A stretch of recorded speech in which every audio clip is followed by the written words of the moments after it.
Good to go. Good evening from Assam, India. I hope everyone is having a pleasant weekend.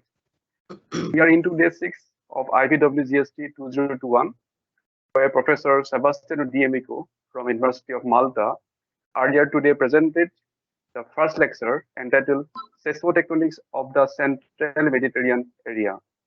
The second lecture of the day will be presented by Dr. Saurabh Baruah, Chief Scientist from the host institution of this workshop, that is CSIR, Northeast Institute of Science and Technology.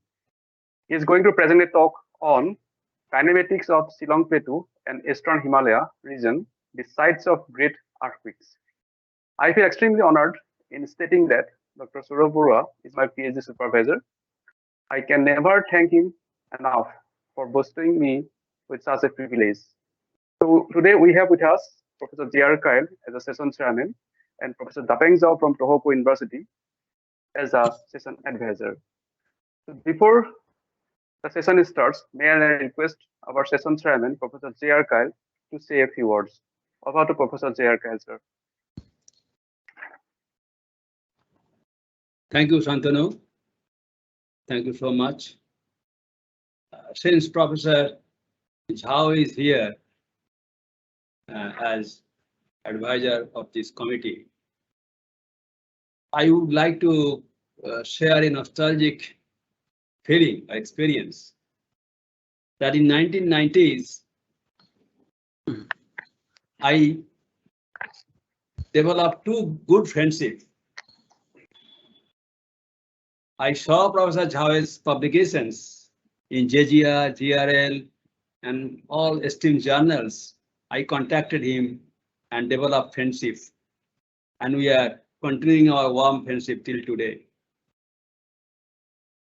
In 1990s, Dr. Saurabh Baruah, like me, he saw some publications of mine in Geophysical Journal, BSSA, and he came to meet me in Kolkata. And we developed friendship, and since then we are collaborating. So Dr. Saurabh Baruah is one of my very young, though he is looking with his gray hairs, but he is very young. Young, and not only in age, he is young in mind, very warm, very active, and very active researcher and active or dynamic administrator too. So it is very nice for me to chair this session where Dr. Saurabh Baruah is now going to give us enlighten us with his work in Northeast India. So we warmly welcome Dr. Saurabh Baruah to this forum and to deliver his deliberations. Thank you, Saurabh. And over to. Thank you, sir. Now let me read out a short biodata of Dr. Saurabh Baruah. Dr. Saurabh Baruah is a physicist and seismologist and presently serving as a chief scientist at CSIR NEIST Jorhat. His research interests includes tectonics, earthquake seismology, seismotectonics, earthquake forecast, seismic hazard and vulnerability assessment, and geodynamics, among others. Dr. Baruah has published more than 100 high-impact research papers of national and international record. He has supervised more than 10 PhD research scholars. He has double master's degree in physics and science and technology. He has carried out PhD in atmospheric sciences from Dibrugarh University, Assam. He was a member of 18th Indian Scientific Expedition to Antarctica and achieved a rare feat of detecting an earthquake in Antarctica. I can just go on and on reading out of his achievement, but listening to him is a great opportunity, and let us not waste any more time and request Dr. Saurabh Baruah to take over the dais. Over to Dr. Saurabh Baruah.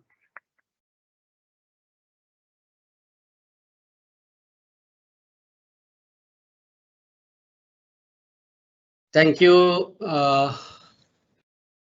Dr. Shantanu.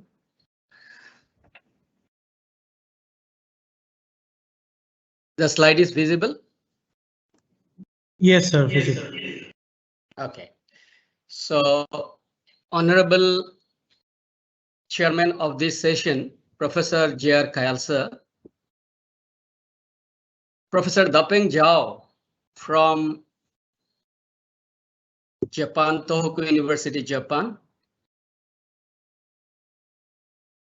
and all my dear colleagues and attendees of this international seminar on global seismology and tectonics. The topic of my talk is kinematics of Shillong Plateau, Eastern Himalaya, and the sites of great earthquakes. And the outline, as I say, for this evening, that we wish to know what is the seismicity pattern of northeastern region of India. Is it simple seismotectonics or it is something different? Why? In most of the region of northeastern of India is developing high stress and strain. And just from this particular place of this picture, which is the eastern syntaxis, or we call eastern syntaxis as Himalaya, there is an earthquake almost 200 kilometers away from this place in Sichuan province. That is Sichuan earthquake. What we have learned from that. And subsequently, in order to understand in compliance with the Shillong Plateau and Eastern Himalaya, we'll visit the rupture area of great 1950 earthquake of magnitude 8.7 and above. And simultaneously, we'll visit some of the recent earthquakes in Mizoram and Tezpur. And again, we'll go to the same 1897 earthquake rupture area to know the geodynamics, and we'll try to develop how the rupture and the kinematics of the region is being developed, is being constrained, and ultimately it leads to seismic hazard map development for northeastern region of India. So this is in brief the outline of my topic. This particular picture photograph has been taken just at the bank of river Siang, which is a tributary to mighty Brahmaputra River. And if you happen to see at the bank of this particular Siang River, you just see the floodplain. This is the floodplain, what is available. And there is a riser, and subsequently there is a fault scarp. And in between, you also see some of the uplifted terrain at this moment. And if you happen to go further, then we see higher Himalayas. And this is nothing but Eastern Himalaya region, and which is divided into two particular sections, that is Upper Hills and the Mishimi Hills. So everything starts from here. As we know, continental drift, Australia, Antarctica, and Greater India, surrounded by Tethys Himalaya. And gradually it moves. And here you see the Jurassic time when it moves in the Greater India. And gradually there is a collision boundary, what is the Proto-Himalaya. And subsequently there is a development of delta accretion, delta progradation, and here some active subduction crops up during Maitland Paleocene. And that way, subsequently, in the Maitland Eocene time, Himalayan collision reaches maximum to the east, and the syntaxial band sharpens. And these syntaxial bands you have seen just now, we'll visit rigorously where that particular earthquake of 1950 occurred. And simultaneously, and this is the reason where future earthquake probability might have been there, which is associated with the Dauki fault in the Shillong Plateau. And this is the scenario which is we call in the pre-Dauki scenario. So in this part, we have seen syntaxial band in the Himalayan collision zone, and this is the easternmost India, bordering China, Indo-Myanmar, and Bangladesh. And here we see in the Shillong Plateau, the Surma Basin, which is Bangladesh plain, floodplain, and which is demarcated by Dauki fault from the Shillong Plateau towards southern direction, dipping towards southern direction. And subsequently, this is the scenario right at this moment in this part of world. And all these started because of the relativity, directivity of our geodetic plates. And if you happen to see there is a 40 millimeter per year and a 55 millimeter per year difference between the Arabian Sea and the Bay of Bengal. And this relativity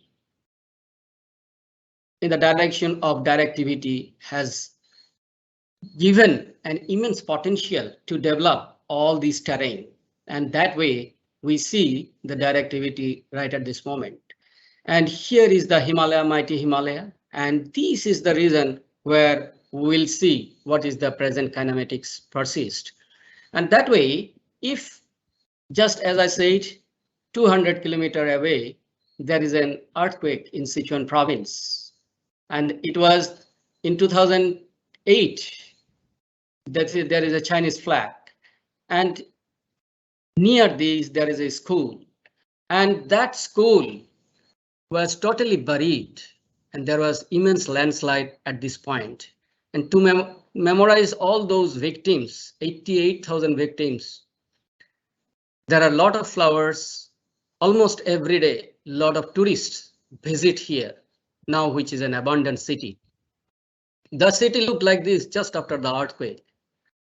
And this city is situated on this fault plain. We developed the city without having any knowledge of fault plain or the fault scarp or the associated fault terrain. But we have built the smart city. And that way, when we visited this particular province, we saw the devastation, which is still intact as it is. Not a single brick has been replaced, just to tell the people, just to tell the world that what we can learn from this particular museum, which has killed almost 80,000 people. So there is a great learning from this particular development, although we always there was a lot of sacrifice of people in this development due to this particular earthquake. But we have a lot of things to learn from this particular event. And that way, if we see the seismicity pattern of entire India and its neighborhood, then what we see, there is a lot of earthquakes. Every Himalayan region and this particular place, there is a lot of earthquakes up to Java, Sumatra, Indonesia. And now here, the only great earthquake that is above 9, that is starred as star, yellow star, and the rest of the things are the plain seismicity. Now that way, what happened, we have developed the microgeonation map, and the microgeonation map, it looks like this, seismic geodynamic map of India. And we structural engineers, develop all these things because based on the PG estimations, based on the development of the occurrence of fault or existence of fault in that. So we have 4 zones, and if you happen to see, this is red colored. The red colored means the highest seismic zone. That means where we have already experienced more than 1g kind of acceleration. So this is the scenario where we stay, and this is one of the picture. I mean, this is the Seismic Tectonic Map of northeastern region of India. As you have seen, we have experienced 1950 earthquake, we have experienced 1897 earthquake, and we are bounded by Nagadesham thrust and here Indo-Myanmar subduction zone. And then we have Himalayan, MFT, HFT, MFT, and MCT. So if we happen to see, this is the higher Himalayas. This is the higher Himalayas. And this syntaxial band is really cause of the concern, which has already produced 1950 earthquake and produced more than 1g kind of accelerations.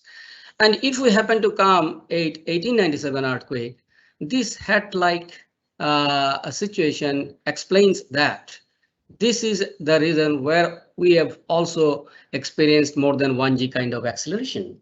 So this is the situation where northeastern region of India sustains. That means we have experienced more than 2 great magnitude earthquakes, and these 2 great magnitude earthquakes are flanking rather the entire northeastern region of India. And subsequently, if we see, there are small, these red colored circles. These are the epicenters of earthquakes, which is more than 7.5 and above. And this is in plenty, 20 in numbers.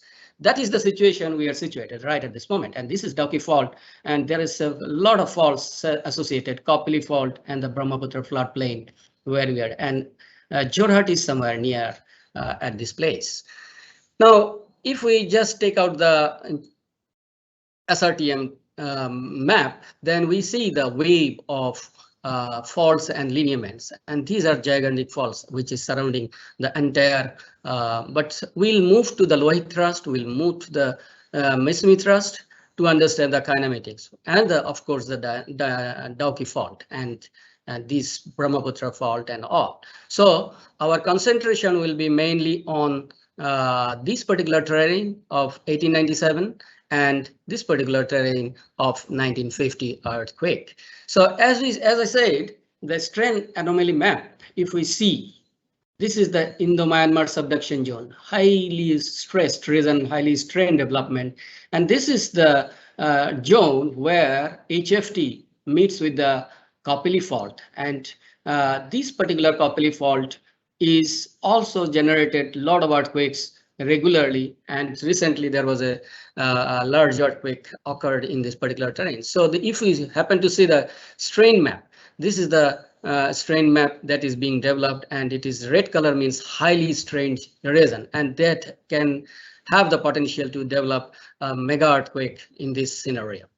So as we know why this particular strain is developed. So over the last few slides, I think it is widely explained why this strain is being developed. Now,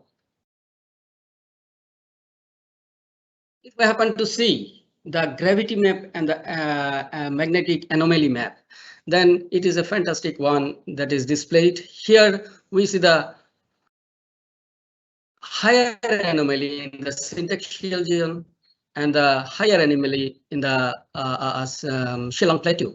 And similarly, the lower magnetic anomaly we see simultaneously in the syntaxial zone and the Shillong Plateau.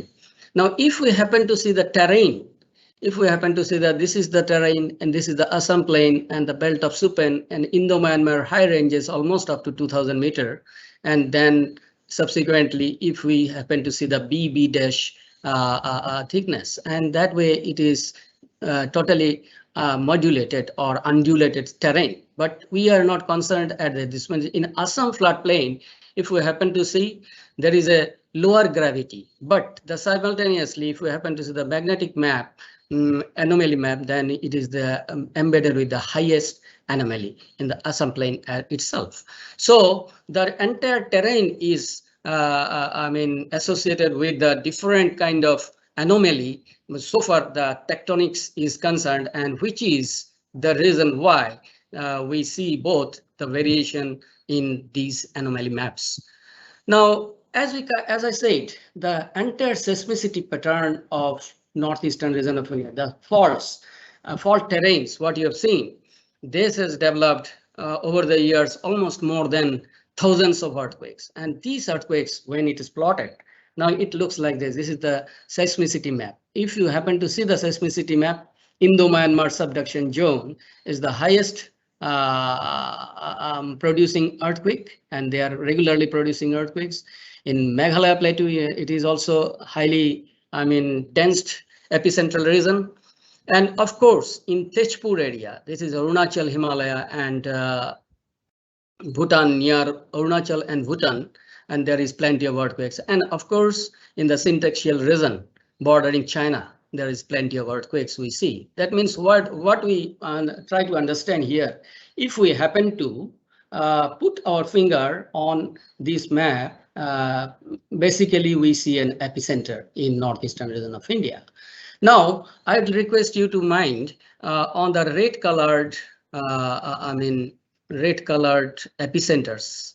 These red colored epicenters are nothing but the highest epicenter magnitude earthquake that occurred in these particular regions. So this, why I'm mentioning this highest magnitude earthquake in that particular region is an input to the seismic hazard map assessment for the northeastern region of India.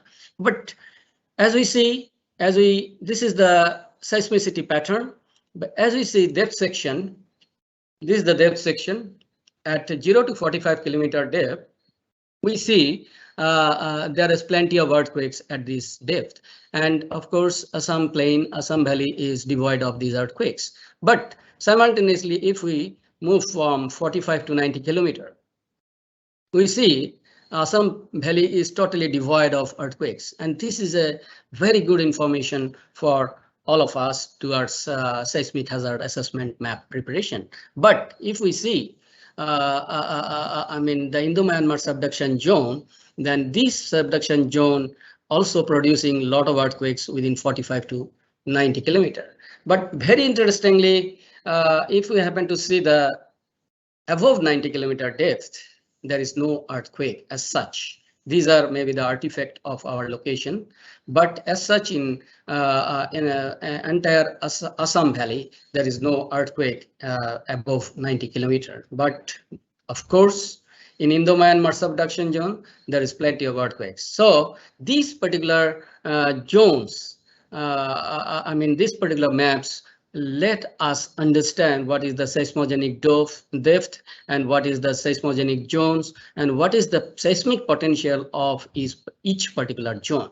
So that way, when we see the mechanism, earthquake mechanism for associated to each fault and each earthquake, then we see we cannot distinguish the terrain.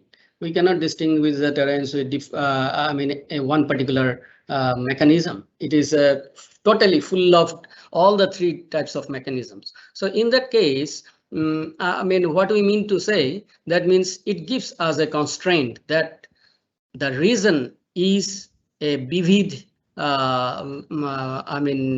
tectonically, and different tectonism prevails in the entire region. So this poses us another challenge to the development of seismic hazard scenario for northeastern region of India. So as I said, now our GEM team, Dr. Kendra, was talking about development of the probabilistic seismic hazard map. And as we have, all of us have heard her that talking about the fault development, identification of faults. That means there should be an inventory of faults, and that inventory of fault is very much important. You have seen the faults in northeastern region of India, but that is the major faults. The minor faults and lineaments, that is still yet to be identified. And what we did to understand the kinematics, we did the active fault mapping. And while doing the active fault mapping, we have followed, that is identification of fault scarp. And we subsequently wanted to see the total uplift of the fault scarp and uplift rate what is the uplift rate of upliftment, and horizontal shortening rate. These are some of the notations that we have to know while doing active fault mapping and a deep slip rate. And of course, this has to be validated by the seismo and geophysical parameters investigations. So I'll just take a textbook kind of slide, what it means because of our students who is attending right at this moment. The first says the uplift, shortening, and the deep slip rates. And this particular cartoon, if you happen to see, this is the terrain it was supposed to be. But if there is a fault line, there is a subsequent upliftment of the terrain. And this alluvium surface, when it is got uplifted, this is we call is vertical separation. This is the vertical separation, and this particular difference is known as height. Now, why it has happened? Again, because of the fault. That means there is a remnant of fault on these particular geomorphological features, and these geomorphological features we have to identify. And how we identify? And there is, as I said, deep slip. As I said, the deep slip rate we have to understand. What is the vertical uplift? We have to understand what is the shortening and convergence, and that is also we have to understand. So all these three parameters, just with a triangulation, Pythagoras theorem, we can identify what is the exact uplift, shortening rate, and the deep slip rate. And how we do it? As I said, we have to visit to the field. We have to visit to the terrains. We have to have the geomorphologist with us. We have to have the geologist with us, structural geologist with us. And then when we move forward and we have to identify the alluvium plains, we have to see the risers, terraces, and the scarps and the total upliftment. This is the one fault, number one, which is we are denoting as fault scarp 1. And this is another rupture, fault scarp 2, and then another. This is the oldest. This is the oldest actually. The highest one is the oldest, and this is the barest minimum, and this is the recent. This is oldest, and this is the recent. So all these things are visible in the field if we have the proper eye and proper tools in the process. So that way. We wish to know what is the scarp height that has been uplifted from the alluvium surface after the fault movement, and we go to this place and take some of the samples, and those samples are dated from here, taken from here, are also taken from here. Taken from here and taken from here, as much as we possible. So what we do, what kind of date? That is a cosmogenic nucleus formation. Cosmic rays consisting of neutrons, protons, and muons penetrate rocks in the Earth's surface, and this is the penetration. And on the rock mass, it is embedded. The cosmic ray interacts with the silica and the oxygen part in quartz to produce the beryllium-10 and aluminium-12, which is nuclides and which is embedded here. And you do the cosmogenic dating after collection of the samples. Just take out some of the pieces and go for the cosmogenic dating.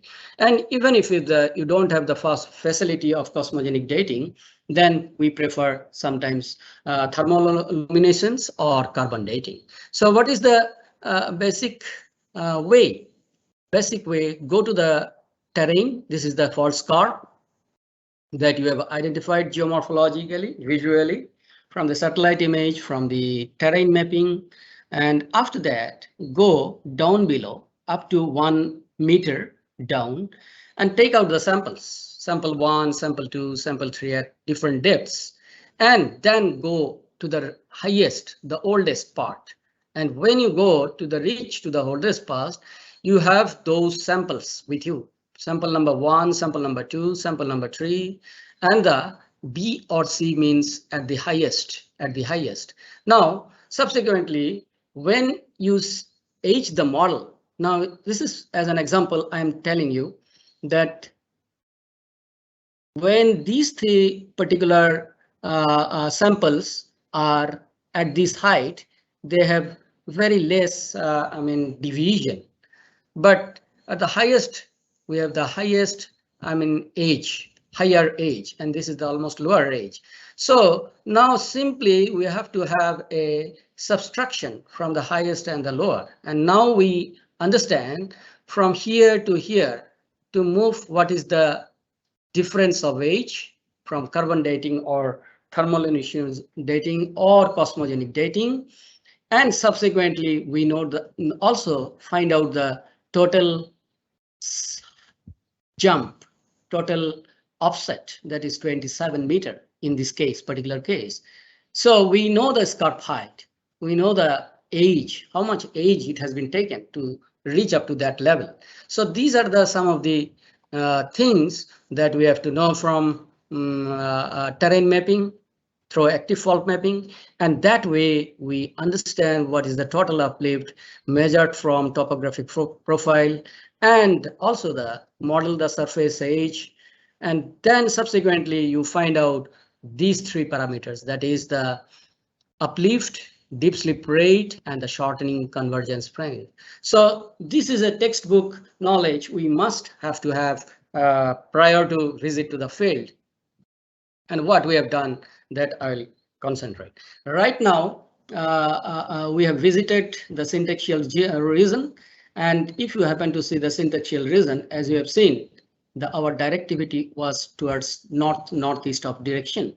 And when we see the syntaxial region, we see the 1950 earthquake, and this 1950 earthquake has the rupture area and embedded in this particular rectangle, yellow rectangle. So this is the rupture area, total rupture area.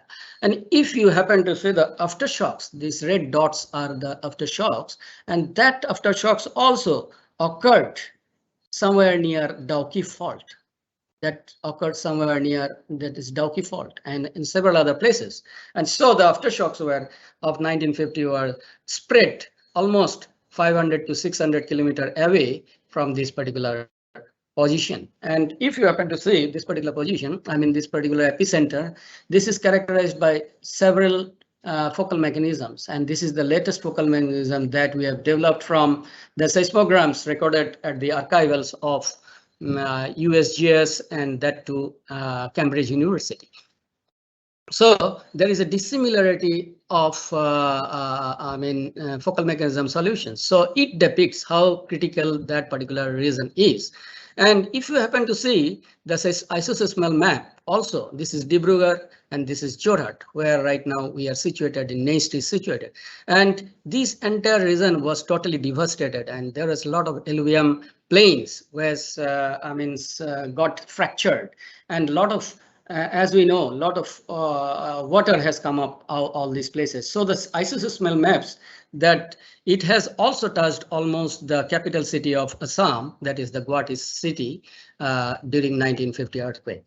Now, as we see the Sichuan earthquake, just 200 kilometers from this particular place, the Sichuan earthquake, there were 80,000 deaths. But here in this case, the death record says it is almost 800 only.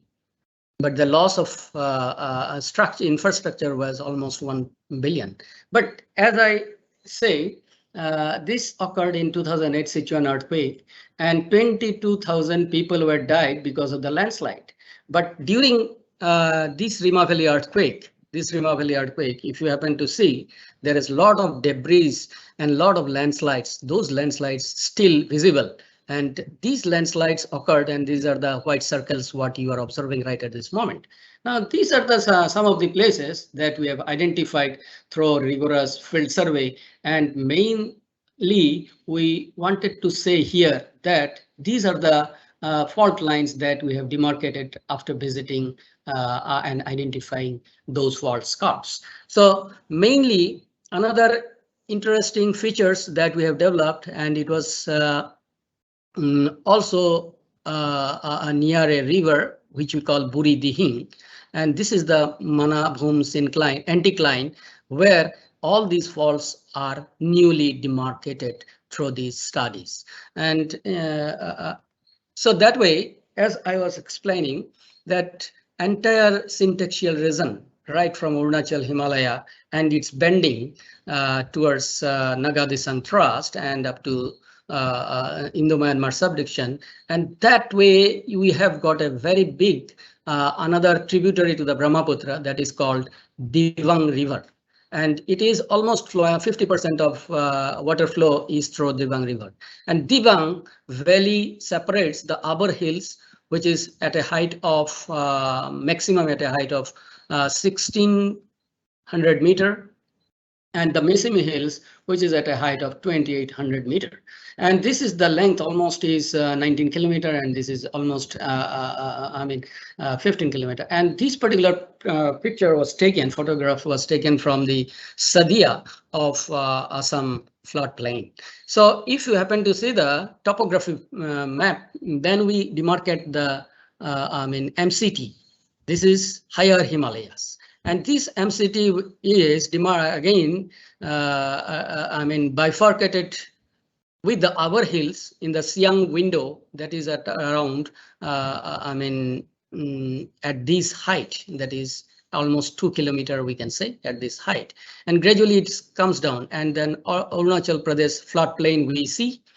And subsequently, and this Arunachal point floodplain we see in Pasighat, and we go further, then we see it is growing, again it increases, and this increment is obviously 3200 meter. So these are some of the features that we wanted to see, and at the end of the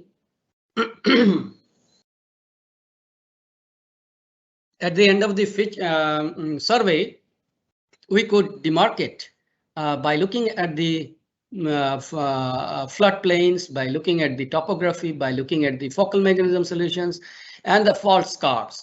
What is the angle of inclination of these particular Mesimi thrust, and also MFT and this terrain. So these are some of the kinematics that has been projected during our visit and during our studies. And as we know, if we go somewhere here at the east is western part, southwest part of Upper Hills, there is a Namcha Bharava. And this Namcha Bharava has been taken from, this is the snow-clad mountain, and it is clearly visible from this particular place, Sadia in Assam Valley. This is an unique geodynamics associated with Namcha Bharava as well, and which is far beyond. But as we understand, 1950 earthquake, during 1950 earthquake, if we happen to see, the remnants is still visible. And this is from Kingdom and Ward, just after the earthquake. The rocks after the earthquake embedded in a tree. Here you see the rocks, and this is because of the debris flow, or some maybe uplifted also, and it has stuck up somewhere. And there is a landslide scar. This landslide scar was taken during 1950 after just 1950 earthquake.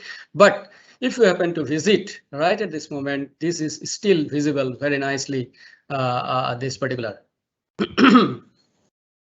As we see, there is another dynamics, and this is called Lohit River. There are three tributaries. One is Siang River, another is Lohit River, another is Dibang River. And when you visit the Lohit River, and this Lohit River is flowing in this direction, but there is an abrasion here.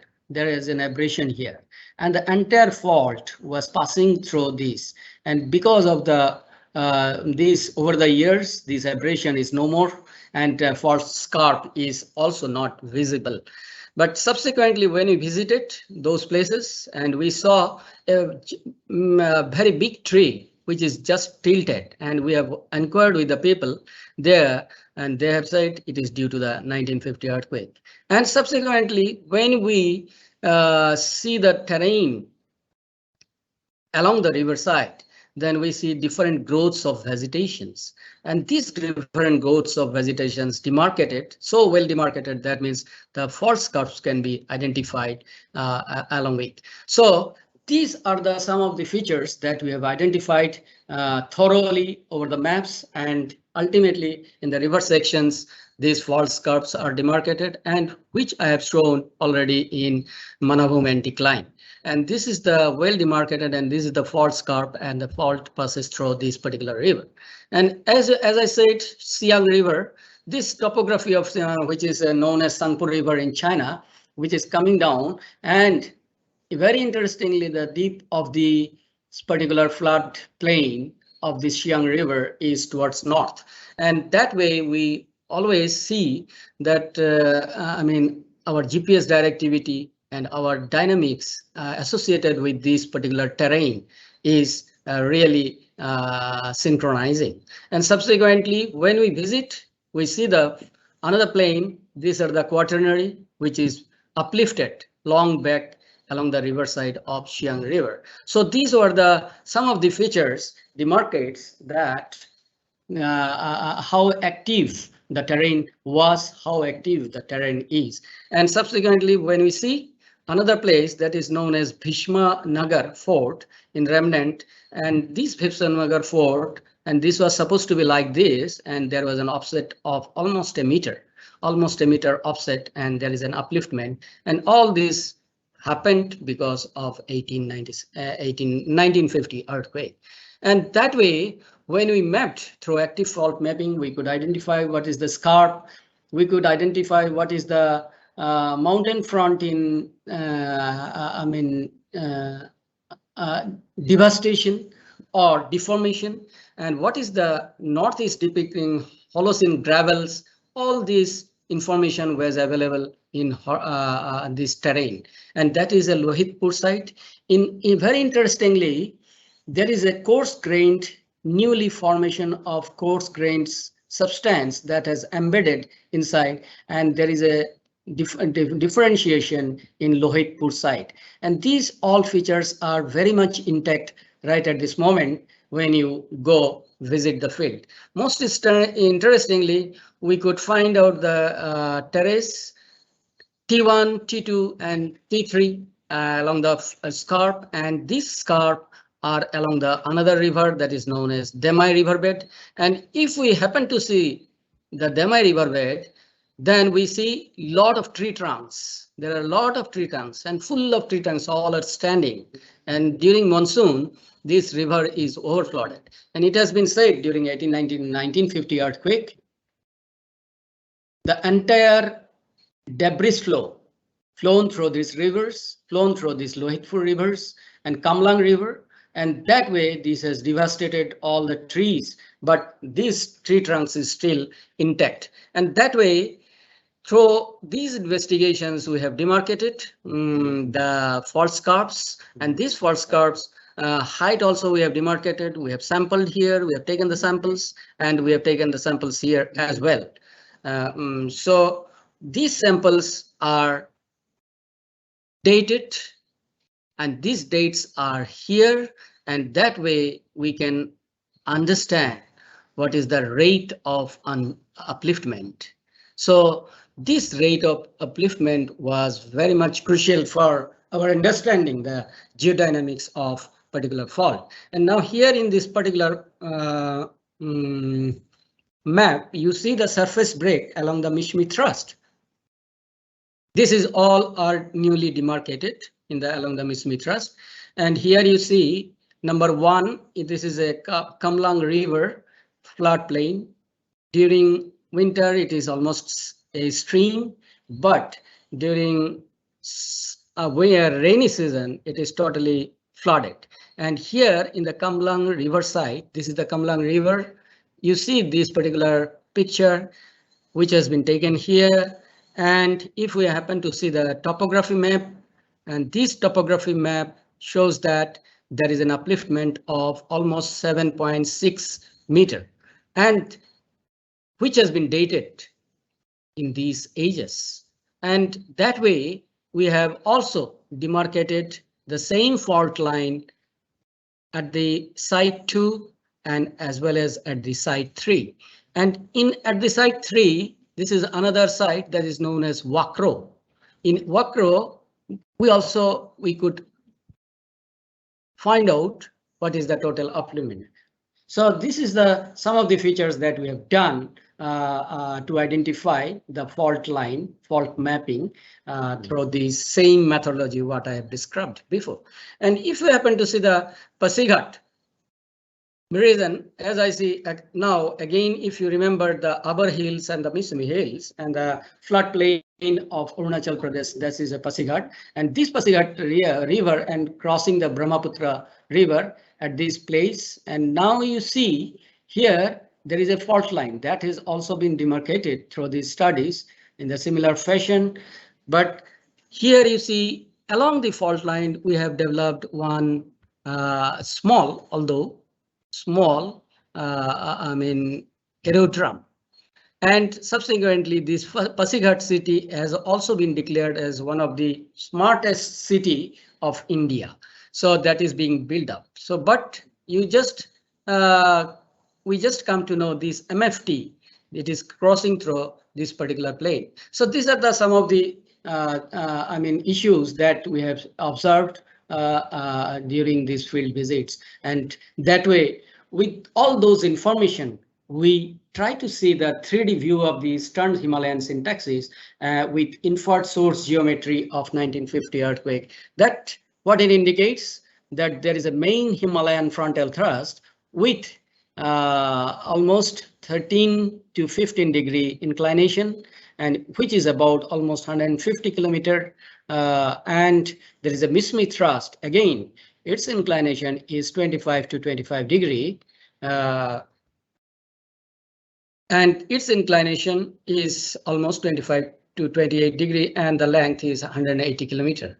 So here you see, and now we are towards north, and this is our hills, and this is the Brahmaputra, as I said, Siang River, Dibang River, and Lohit River. All these places you have visited and you have seen, and as a result, there is a Brahmaputra floodplain and what it occurs. And this is the particular place where the epicenter of 1950 earthquake. So the entire geodynamics indicates that this is a different terrain underneath, and this is a different terrain at the top, at the geomorphologically at the surface. So this has to be understood more dynamically through the seismological aspect, seismological studies. So this is all about, as I said, 1950 earthquake. As I said, I'll touch upon two more earthquakes that just recently happened. You know, this is the Aizawl city of northeastern region of India, and this is situated almost 40 kilometers away from. This is the one fault. This is known as Mtford. And we have developed a beautiful hilly city of Aizawl. And what happened when an earthquake strikes just a few months back, and there is a fracture and all about, and there is a lot of devastations and shear failure we observe here during this in the charge and everywhere. So these are the why we are talking all about, because we have the map, the knowledge of the fault nearby the city, but we do not quantify what is the dimension of the fault, what is the rupture area, what is the slip rate. So this is all about, we have to know to understand the geodynamics so that we can build a really good probabilistic seismic hazard map. And as we understand, this is the rockfall and road blockades and all as it happens during an earthquake. Now, as I was telling, in strain map, there was a place called Tejpur in the junction of Kopali Fault and HFT. So there we have placed one observatory exclusively for earthquake precursory research, and this observatory is at the hilltop, and this is equipped with 10 different geophysical instruments, right from radon, overhauser, ULF, ultra low frequency, GPS, broadband seismometry, strong motion seismometry, all this, 10 number of GPS and also resistivity, 10 number of GPS, station is, geophysical instruments are being operated in this observatory. And that way we have the one objective to develop a physical model of earthquake sources in evaluating the potential of multi-parametric earthquake precursor, so that this is a totally based on precursory research. Of course, I could not, it is not aligned to my topic of my research, although I wanted to show the attendees just because why it is so important, a multi-parametric geophysical observatory which is situated here. And this is situated here, and it is flanked by two gigantic faults, Coppelly Fault and Bombdella Fault. Now, when this particular earthquake occurred, this is the aftershock pattern and this is the main shock. And this particular earthquake occurred, then what happened? You see, there was a lot of devastation. Just one photograph I am showing, and this is the place epicenter where this particular earthquake occurred, and this is the same epicenter, and this is our MPGO observatory. And there is a tilting of a multi high-rise building here you see, and this is due to liquefaction potential of the region. Now, the another building, very interestingly, this is situated very nicely without any tilting, but this has got toppled. Why it is so? Is it an engineering failure or it is a ground failure? So these are the few points that we wanted to know. And this is some investigations is going on. But as we saw this particular Dhekiajuli earthquake, then we saw a lot of aftershocks being recorded,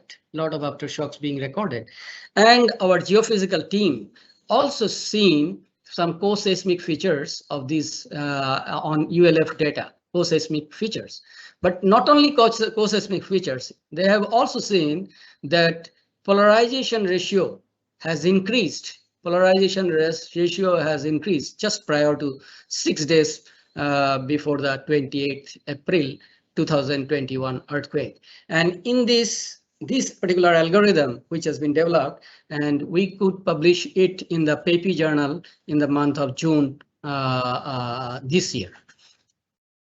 And simultaneously, this is the flux gate data, and this flux gate data shown some anomaly just almost 10 days prior to this particular earthquake. And this is the date of earthquake, that is 28th April. And there is a lot of anomaly in the flux gate database that we have observed in the multi-parametric geophysical observatory. And as I said, those are some snippets about our activities in northeastern region of India in our NEIST. And as I move to the another great earthquake rupture area that is proposed by Wilhelm and England as a pop-up tectonic model. That means this particular region of rupture area of 1897 were popped up due to the Shillong Plateau upliftment, to the Dauki Fault, to the south dipping,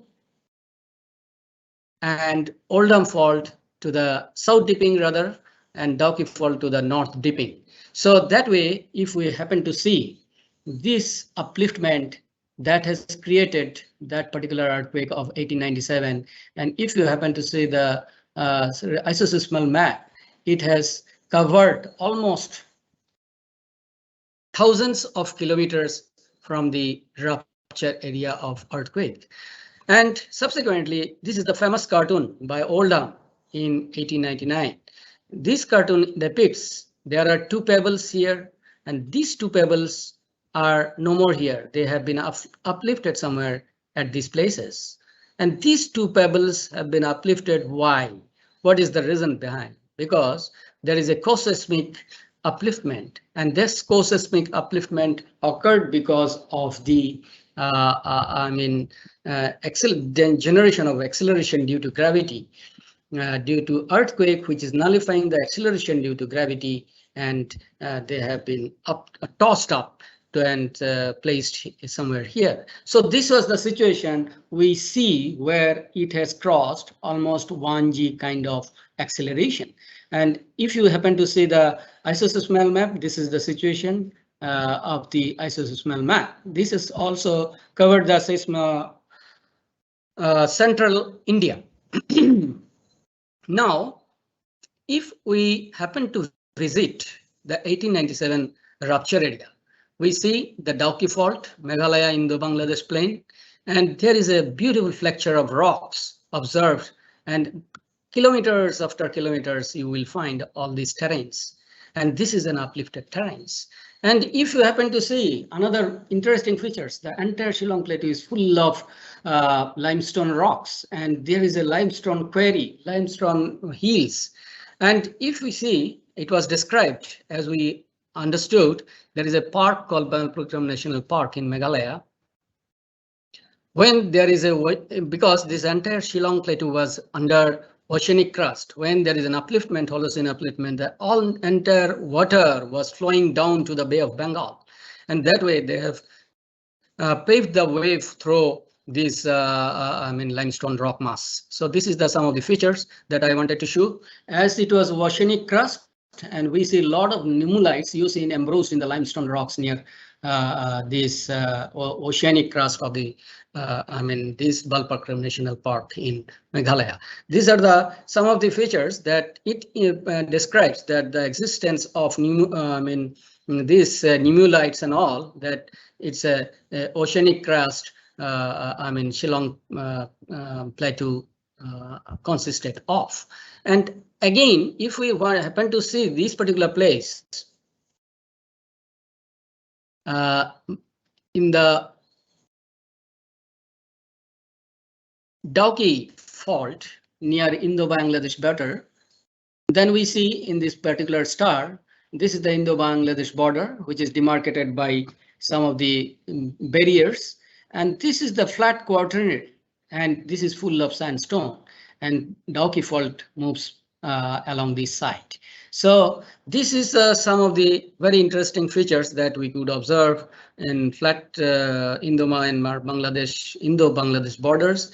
And another feature we have observed, that is fault propagation, fold inversion of bedding, in the inversion of riverbed in the shear zone. That is, this photograph was also taken from footwall, and this particular inversion of bedding indicates that it is the region is totally full of shear zone, and the direction of the deep is towards south. As I said,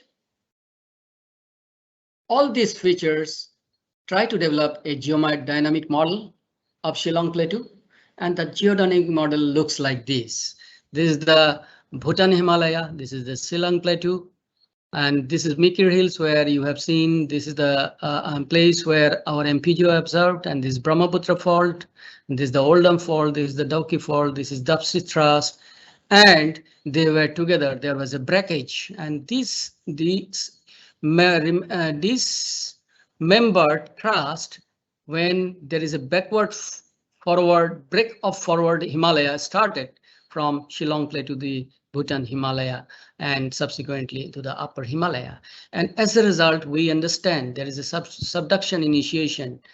And this subduction initiation has really imparted thrust of serpentinite material in the subduction zone and upliftment of moho in the Shillong Plateau through this movement of Dauki Fault. And as a result, this development of oceanic crust and development of Surma Basin took place. So this is somewhere, this model is very much oriented to the observations, what we have seen. So that way we demarcate how the locking is still there at the, some depth, and which is supposed to be the depth of moho. So this is some of the features, recent features that has been described through this geodynamic model of Shillong Plateau. And if we visit exactly to the rupture area of 1897 earthquake, this is the mechanism, this is the epicenter. This is almost the rupture area, which is highly devastated during the earthquake. And here, if we happen to see lot of activity, recent earthquake activities prevails here. But if we happen to see the stress map, the entire northeastern region or Shillong Plateau stress map is something northwest Himalaya directed. But if we happen to see this particular stress map throwing stress tensor inversion, considering the earthquakes in this particular rectangle, then we find it is northeast Himalaya directed. I mean northeastern directed. So as we understand the global or regional stress pattern of this Shillong Plateau is northeastern, northwest directed, while local stress direction is northeast directed. So this is a peculiar phenomena we have observed in rupture area of 1897 earthquake. So as we understand this entire map, epicentral plot, we have tried to know what is the seismogenic depth. The seismogenic depth is something around 40 kilometer in the rupture area of 1897, and there is a lot of mechanisms associated to these particular earthquakes. And there is the first nodal plane, second nodal plane, and the p-axis orientation and t-axis orientation. Very interestingly, towards the stress direction, almost northeast directed. So these are some of the features that we have understood throughout these investigations. And very interestingly, there is a river. There are two rivers. There's one is Krishna River and another is Sidrang River in the rupture area of this particular 1897 earthquake. And this is the date Krishna River, which happened because of the 1897 earthquake. During 1897 earthquake, the Krishna River was flowing like this, but after 1897 earthquake, this entire river has been shifted.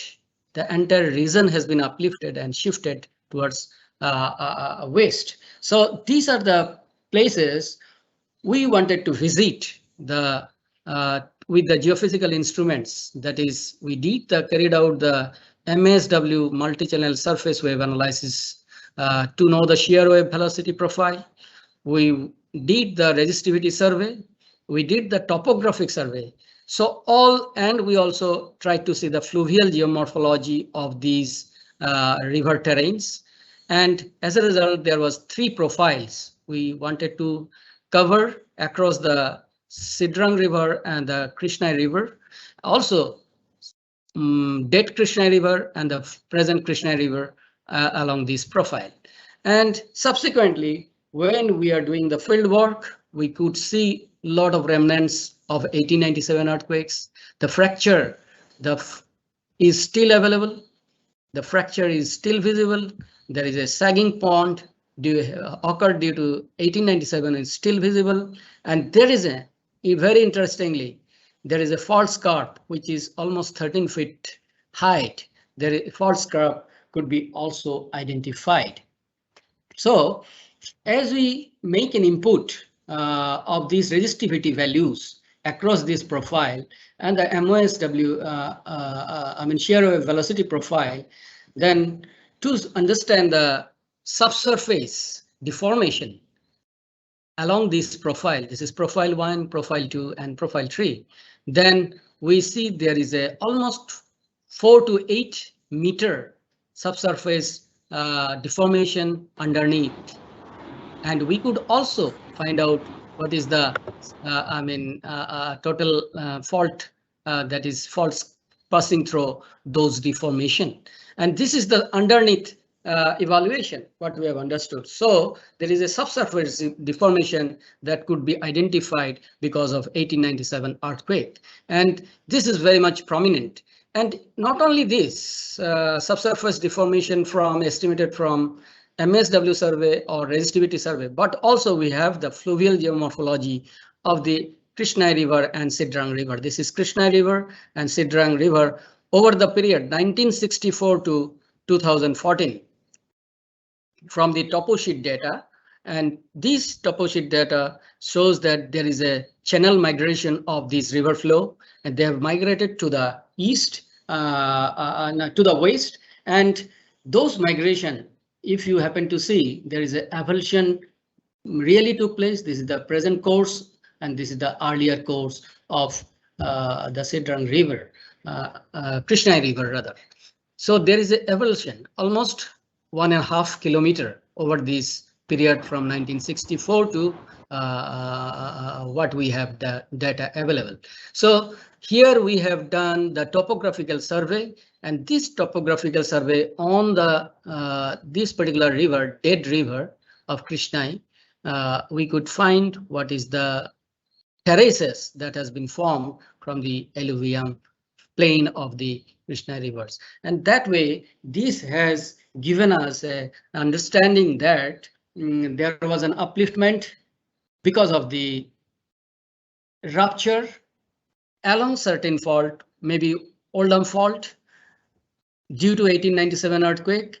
And this western part of Oldham fault is just ending somewhere near Krishna River and Sidrang River. And that is the western end of Oldham fault. And subsequently, as a result of this upliftment, this subsurface deformation, there is a channel migration and there is an avulsion. So these are the geodynamics that we could establish over our recent field visits and investigations. So till now, we have tried to understand the dynamics, the seismicity map,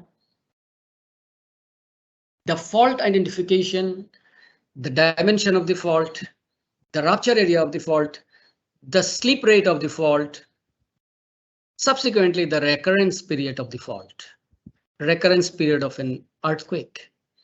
So most interestingly, if we understand the rupture area of the fault demarcated, we can understand what could be the probable seismic moment that particular rupture will generate. So again, I come to the GEM team, what they have demarcated, what they've said. You have to have a good mapping of the active faults, its dimension. Conclude, please. Yes. So that way, we wanted to know those inputs to the probabilistic seismic hazard map. And this probabilistic seismic hazard map, as already described by the GEM team, that how it is done. So these are the features that we have seen over the last few slides, over the last few minutes. All these things we have incorporated, and we have tried to develop exactly the seismic hazard map of northeastern region of India. So all the geodynamics, all the mapping facilities, all the geomorphological inputs, seismological inputs, geophysical inputs that we have incorporated here to develop the seismic hazard map of India. And of course, it gives us the PG estimates at different periods, and as a result, we understand what are the hazard curves, what are the seismic response or of any cities situated in northeastern region of India. So ultimately, this is my last slide. In summary, what is the take-home messages? Take-home message is that we have to understand the kinematics and dynamics of in every seismogenic zone. So in-depth seismicity pattern and seismogenic zone is the most important thing. Subsequently, we have to understand what is the active fault situated, and we have to identify the rupture area and exact dimension of the fault we have to understand, and subsequently slip rate, recurrence period, and then predict what is the maximum credible earthquake, probable maximum credible earthquake, and prepare a probabilistic seismic hazard map. So these are the take-home messages from this lecture, and subsequently, don't build smart city without having prior knowledge of all those above.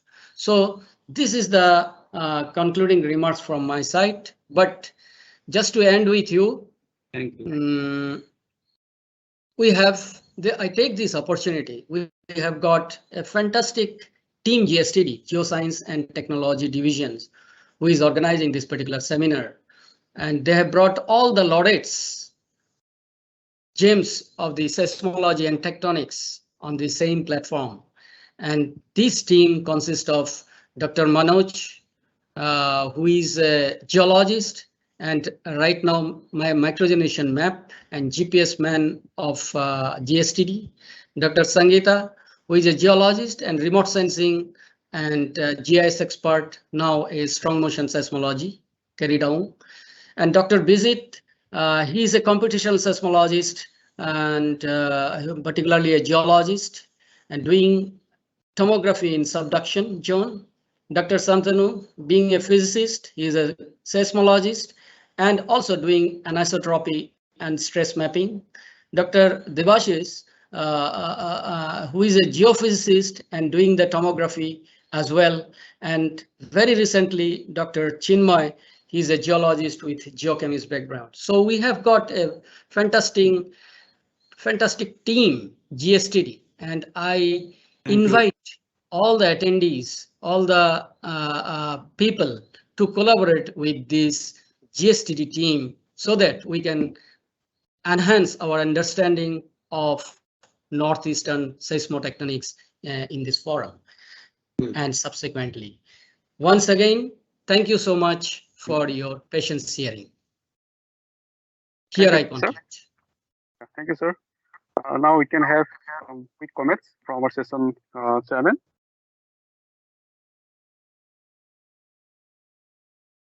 About Professor Kyle, sir. Oh, well, it was a very elaborative talk and lot of data, lot of things he has shown. It was really enlightening. A lot of new things he has shown us. I have just a small query, Saurabh. You have shown some four fault-plane solutions of the 1950 earthquake, or they are the different earthquakes or the same 1950 earthquake. Four fault-plane solution of the 1950 earthquake. Could you shed some light? Yes, these four fault plane solutions, two fault plane solutions pertinent to the 1950 earthquake. The red colored one was recent, a fault plane solution that has been demarcated by our team. This paper has been published and EPSL 2000. Pardon? That is what solution? This is almost a thrust with strike slip component in 1950. And there is another solution by Ben Menahem that we just wanted to, validate. And the other two focal mechanism solutions that is pertinent to the aftershocks of 1950. Okay. And did you see any paleoseismic evidences in 1950 earthquake area? You have made a extensive field work with Professor Taponier and very good results you have shown today. It was really, we are all delighted. And what about paleoseismic evidences? Any seismite could you find in the 1950 earthquake area?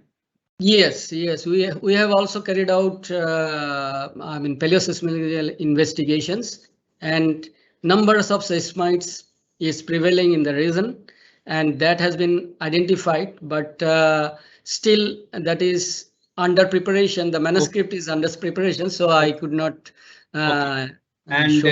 You have already published some material maybe in 2021 in PEPI journal. I would be very glad if you can kindly send a PDF reprint of that. Sure, sir. Now I hand over it to Professor Zhao to give some comments, please. Yeah, thank you so much for the excellent talk. And I have learned a lot from your lecture. I have just one question. You showed the seismicity map of the whole India region. Seismicity, earthquake distribution maps. Can you show me again? for the deeper events. I think you showed the in the seismic map. Earthquakes occur quite to deeper depths. This map. Yeah. It's a Burma arc, right? Can you show deeper events? Yes, there is some deeper events also there. I think they are. You see, you show the events at different depths. Okay. Maybe down to 45 kilometers, down to 20 kilometers, and some events occur deeper than this one, for example. Yeah. Now we can see quite a lot deep events. This Burma arc, right? Yes. But earthquakes do not occur so deep. This Himalaya. No, exactly. Right? I want to know why. why there are so deep events? This Burma arc, but no deep events in Himalaya. Yeah. The very reason is. Yes, surely. The very reason is in this subduction zone here. In subduction zone, there is it is a kind of subducting at an angle of 30 degree, almost 30 to 35 degree, and thus the serpentinite material that you also observe, and it is being occurring almost subducting with the Myanmar plate underneath, and that is the reason why we see up to more than 120 kilometer kind of depth of earthquake in Indo-Myanmar subduction zone. But there is a lack of this kind of depth in Himalayan collision boundary, because it is a almost horizontal collision at an angle of 6 degree in the northern boundary of this northeastern plate. So this is a totally continental collision, and this is a totally subduction collision. Subduction. Okay. So the yes. plate, the subduction plate, is Burma, is also India plate, right? It's also India plate. Pardon? The subducting plate, is Burma arc, is also India plate. Yes. Because so there's any difference in the age of the plate between Burma and Himalaya? The lithospheric age is the same or not, or similar or not? Lithosphere is not the same. Obviously, lithosphere is totally different, and it is also demarcated by the San-Sagaing fault. The Burmese and Indian lithosphere is totally demarcated by San-Sagaing fault. The terrain to the north of, I'll say to the east of San-Sagaing is totally different, and to the west of San-Sagaing is totally Indian lithosphere only. And that is the reason why this in this subduction zone we get two different boundaries, although that is Indian lithosphere and of course the Burmese lithosphere. And as a result, we see this deeper depth earthquake in this particular region. I see. And go to the northwest part, in the Hindu Kush region. There are deep earthquakes, right? Exactly. So I think it's quite interesting, It's the east and also in the northwest, there are deep events, okay? Exactly. The subduction is deeper. But in the central, Himalaya is quite flat. So no deep events. I think this is quite interesting. Yeah. The plane of detachment in the Himalayan region, and that is underlocked. So this plane of detachment is detected, identified. So that is in Himalayan plane. So these particular Indo-Myanmar subduction and Hindu Kush, that is a totally different terrain. Okay. But from tomography imaging, we could see the subducting Indian plate beneath Himalaya, beneath Tibetan, to quite greater depths. Okay. So the Indian plate itself is certainly subducting to quite deep beneath Tibetan Plateau. But there are no many deep events. So I think it's quite interesting. Yeah. The slab So- itself, the plate itself is subducting. Okay, no problem. It's certainly subducting, but there are no deep events there. True. Yeah. Okay. Yeah. Thank you very much. Thank you for your queries. Thank you very much for the interactive session. Now we have come into end of this session. Now may I request Mr. Navajyoti Molia for vote of thanks, please. Over to Mr. Navajyoti Molia. Thank you, sir.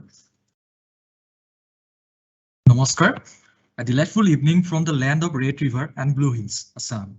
Firstly, I take this occasion to wholeheartedly thank the entire IBWC 2021 family for making this event a reality. I am fortunate and on behalf of the entire IBWGST 2021 family, thank Dr. Saurabh sir, Chief Scientist of CSIR NEIST, for sparing his precious time for this session and making this occasion livelier. Sir, your lecture was enlightening and has eased many of us to understand the complex kinematics of Shillong Plateau and Eastern Himalayan region, with a special reference to 1897 Shillong earthquake and 1950s Great Assam earthquake. May I also thank you for being the co-session chairperson for IBWGST 2021. My utmost sincere regard and thanks go to Dr. G. Narhari Sastry sir, Director of CSIR NEIST, Jorhat, for guiding us at every step and for being the central pillar of this workshop. A hearty thanks to you, sir. I profoundly convey my thankfulness to the international advisor of this workshop, Dr. Andy J. Michael, and session advisor Professor Dafeng Zhao from Tohoku University, Japan, for their active support for this event's success. Round of applause from entire CSIR NEIST goes to session chairperson Professor J.R. Kyle, former Deputy Director General of GSI, GovTop India, for his firm acumen to conduct fruitfully IBWGST 2021. It's my privilege to thank Dr. Shantanu Baruah, convener IBWGST 2021, for conceptualizing this event. Once again, thank you for provisioning the opportunity to interact and tune into lectures from billions geoscientific fraternity from across the globe. We eagerly hope to see you all for the next technical session of this virtual workshop, which will go live at 10 a.m. tomorrow. The speaker for tomorrow's session is Professor J.R. Kyle. Sir will deliver his lecture on recent large and felt earthquakes in Northeast India, seismotectonics and precursor appraisal. With hearty regards, I conclude this session. Once again, thank you all for your precious presence and contribution for IBWGST 2021. Namaskar, aru dhonyabad. Thank you. Thank you so much. Thank you. Thank you very much. Thank you.